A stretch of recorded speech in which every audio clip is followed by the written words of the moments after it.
to confidently trade the system and execute flawlessly without that kind of that intimate knowledge of the market. And it really starts to get to a point where, you know, every day Bob might come into the room and he says, right, well, the range was, you know, 135 yesterday or 155 yesterday. Well, you already know that because you've already done your research. You already know what the range is. You know what the volume was yesterday. You know what you know that based on the stats that he's got, and we're going to give you from May, I think, through to October, each trade, each fill for that period. I think we've given. If you haven't got it, we'll be giving it to you. We'll be giving you a breakdown of each trade per week and each trade per day, so you can see exactly basically the trade results, and then go back through and look at that week's volume, the day's range. You can compare that and do some analysis on, you know, how that week, if that week was a negative week, say it was negative 17, which I went through and had a look at a couple of weeks today based on range and volume, you can go back yourself and say, right, well, you know, I can see that there's a correlation between when the volume drops off or the range drops off, that this system, obviously it's a breakout system, it starts to have a lower performance, but then suddenly you'll get a situation where typically with all markets they break out of their range, bang, it breaks out, and then we get bigger ranges, bigger volumes, and that's when the bigger numbers come. So that's the information you need to know as a trader. Obviously, you know, I've got down there what's the maximum number of contracts you'll be able to trade before slippage becomes an issue.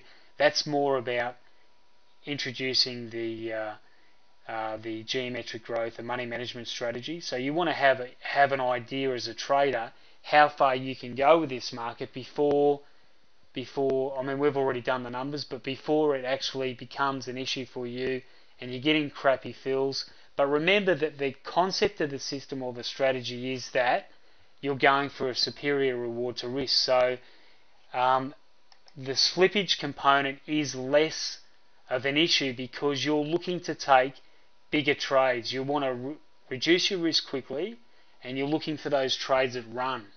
So for you, ideally, you don't have a fixed target trade. For most of you, won't have a fixed target trade. You'll be looking for trades that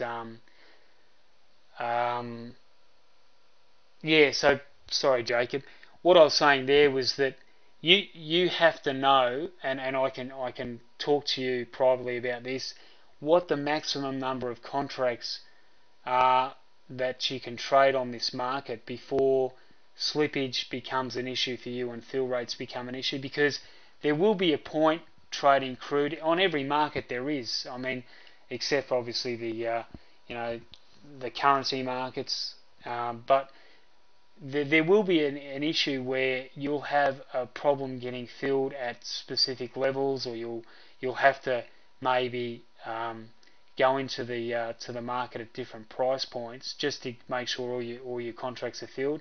But that's not going to happen initially. But as you grow your account and increase your contract sizes, that will eventually become an issue. So that's why we're currently developing this strategy up on 4 or 5 other markets. So we're going to quickly, obviously, fill our quota for crude. So we want to make sure that we've got 4 or 5 other markets that are performing as well. So does range affect the system performance? Well, obviously it will. That's the lay down there. But you need to know that information. Don't rely on Bob to get that information for you. Know that information yourself, because remember what we said. Take ownership and accountability of the system, and you'll get a much better result. There's been a couple of people in the room, and I think he's not in today.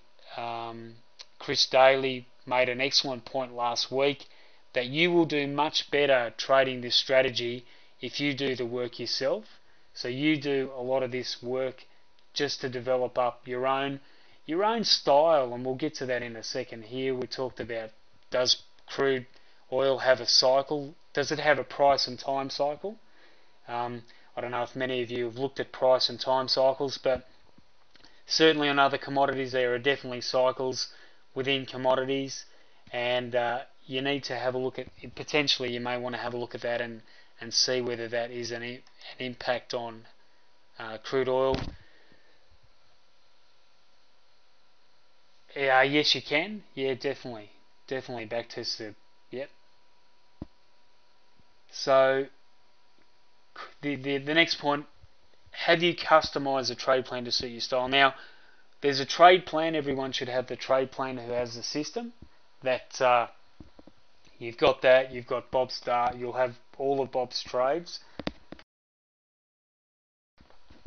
But one of the things you have to do, or one of the things I would highly recommend that you do, is just put your own style on that trade plan, because the reality is that unless that suits your trading style, you're not going to be 100% comfortable kind of trading it. Like, one of the comments I had last week was, oh, look, 3 hours is a long time. Well, don't trade 3 hours. No one's making you trade 3 hours in the market. I mean, to me, that's just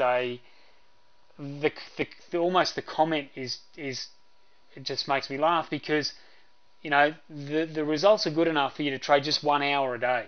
Don't trade 3 hours, trade 1 hour. You're not going to miss out on anything. I mean, go back through the data, do the numbers yourself, see what the edge is for 1 hour, pick the best hour you want to trade. If you're in the US, just trade the best US session. If you're in Australia, obviously that might be the first hour, because we like our sleep here and it's getting a little bit late. But just trade the hour that suits you. Or the other comment we had was another one that I found strange. Oh, I've just had a great session, but I gave a lot of points back. Well, apply the power of quitting. Most of the people in this room are familiar with the power of quitting strategy. If you don't know what that is, it means that you're either having a circuit breaker for the day, or you are, which is already built into the plan, or you just take one winner, one loser, 2 winners, 2 losers, whatever that is.